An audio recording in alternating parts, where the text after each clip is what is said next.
Good morning, everybody. My name is Barry Schwartz, and this is the Search Buzz video recap. Today is Friday, March 5th, 2021. Hope everybody's doing well. We got a lot to discuss. We had potentially 2 unconfirmed Google algorithm updates this week. SEOs are still saying they're going to prioritize the Core Web Vitals and the Page Experience update. Google Ads updated their mobile app to allow custom notifications and more. SEMrush, one of our sponsors, but today's sponsor is Loud. But SEMrush, one of our sponsors, is going public. They announced that this week. And Ginny Marvin, a longtime colleague of mine, someone I respect hugely, has announced that she is going to Google as a Google Ads liaison. So looking forward to keeping you up to date on all these topics. Stay tuned, all right? Don't want to miss any of this news. Also, of course, I'd like to thank our sponsor, Loud Interactive. This is sponsored by that company. They're a Chicago-based SEO firm led by Brett T. Payne. So definitely check them out and thank them for sponsoring.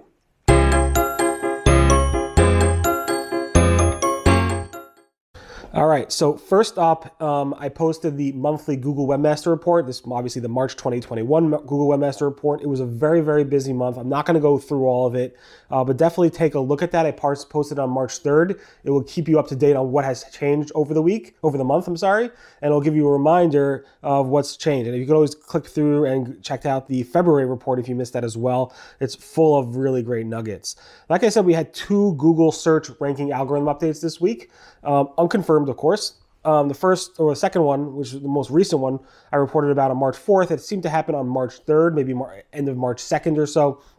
Definitely lots of chatter, lots of signs that there was an update. Google has not confirmed it yet, or they probably won't, but it seems like there was a March 2nd and 3rd update, as well as on March 26th and 27th. Also, there seems to be an update that has happened.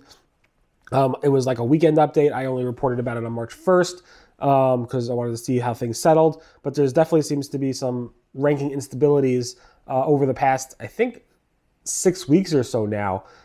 So definitely Google's been very busy. I'm not sure if it's the machines doing it or if it's Google's humans tweaking the algorithm here and there. I'm not exactly sure, but Google has not confirmed any of these updates. But there did seem to be 2 unconfirmed Google algorithm updates over the past week or so.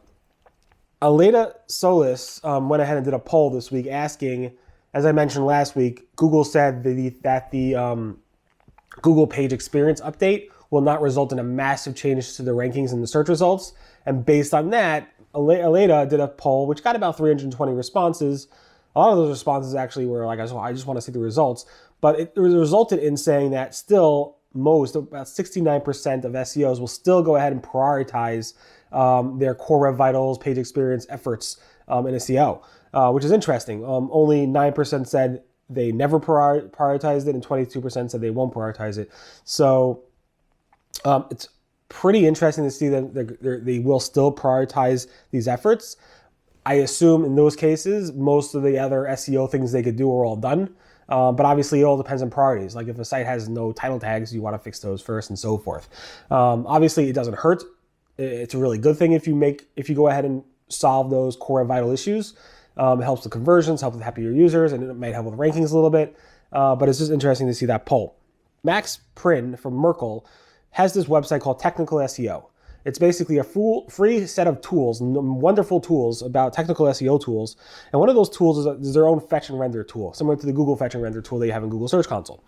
That tool that was listed in Google search, you just search for fetch and render or whatever, that tool used to come up. And then all of a sudden, Max noticed that the tool was not coming up in Google search, that it was removed over a DMCA request, takedown request. I think it was taken down like a week or so. He noticed like a week later. He didn't receive a notification from Google until after he complained, like 2 days after he complained. He received a notification in Google Search Console about it. Kind of blew up, tweeted, I brought in Danny Sullivan and John Mueller and so forth. And a day or two later, it was resolved. And then a day or two later after it was resolved, he got a notification that it was resolved.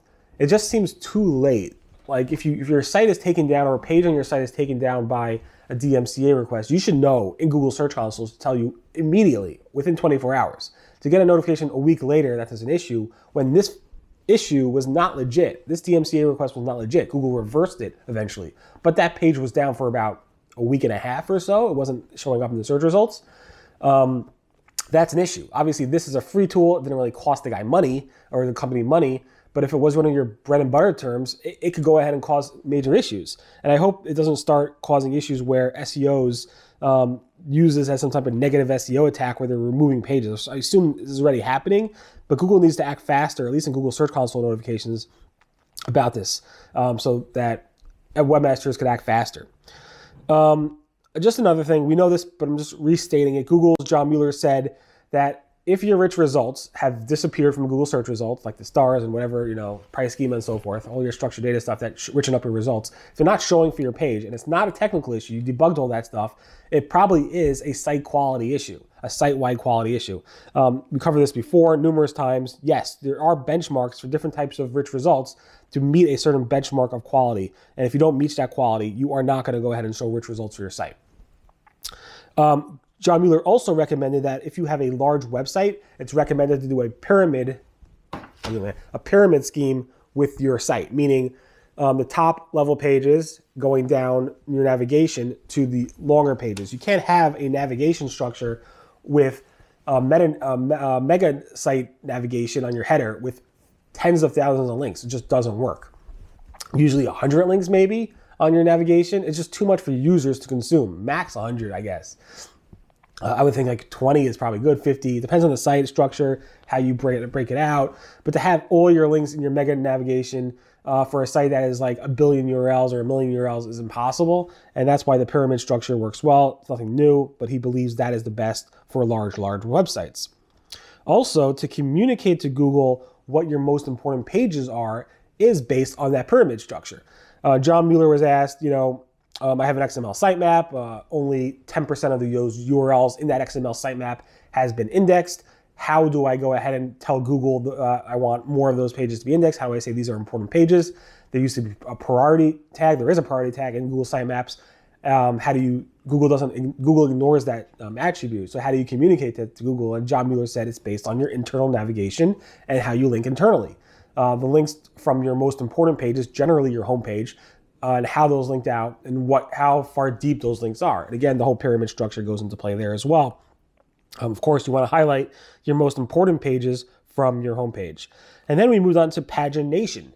Obviously, a couple of years ago, Google said rel next, rel prev no longer is supported as a signal for Google to consolidate pages across your pagination structure. So what do? And we came up with a list shortly after he came up with a list, and I'm not going to go through the whole list about what you should do. That you can check it out on the blog post. I copied and pasted it there. But in this case, he's like, let me just quote it. Basically about pagination, I wouldn't assume there's any special SEO element regarding paginated pages. It's often more a matter of, in the quotes, if someone only saw this page from my site, would that be okay? If not, just no index it. Basically, is it okay that if the only way to navigate to this page is from my website and not from search?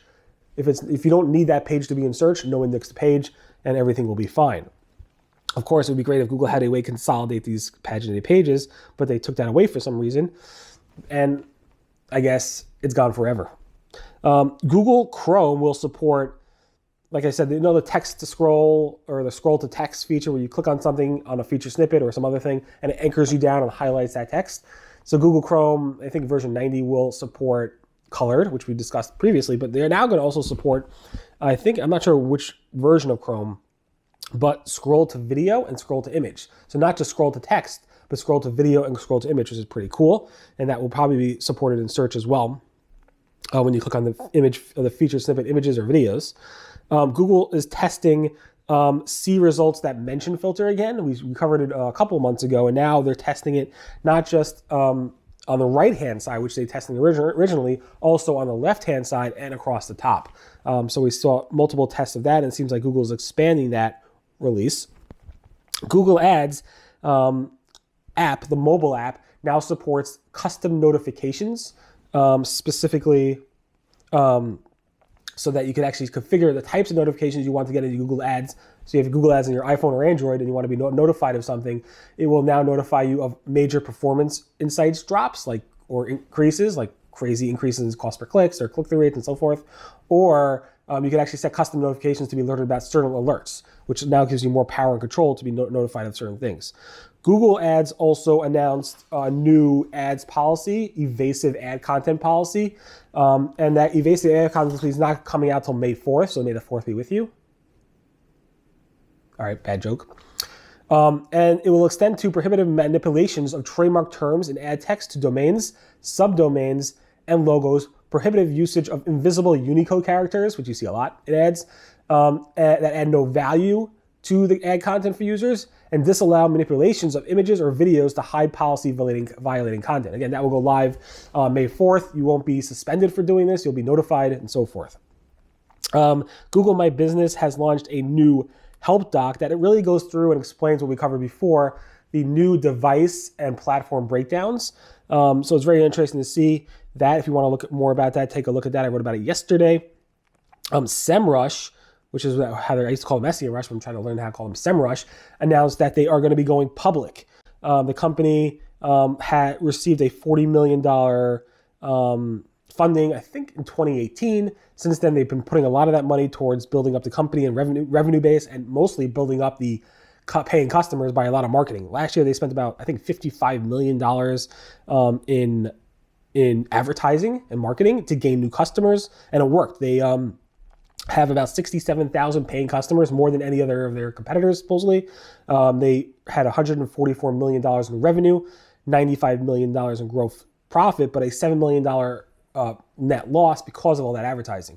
They're prepping to go to IPO, and it's really impressive how much they've grown. Rand Fishkin said they went from 3rd to 4th place to a clear number 1 in revenue and growth rate. Ahrefs, which is number 2, he said, at 55 to 75 million. Moz, which is 45 million, and so forth. So it's very interesting numbers. Definitely take a look at that. They are a beloved SEO tool set that a lot of us use. So I'm very happy for all the employees there, all the customers. Hopefully this will be a good thing for everybody, and looking forward to seeing what they do with this IPO. And finally, my good colleague, Ginny Marvin, who I've been working with for, I don't know, close to a decade, I believe, or more. I've known her forever, who was the editor-in-chief at Search Engine Land, Third Door Media, so forth, for few years, who I work with on paid search and so forth, is now the Google Ads product liaison at Google Search. She's taking on a similar role that Danny Sullivan took over on the Google Search side as a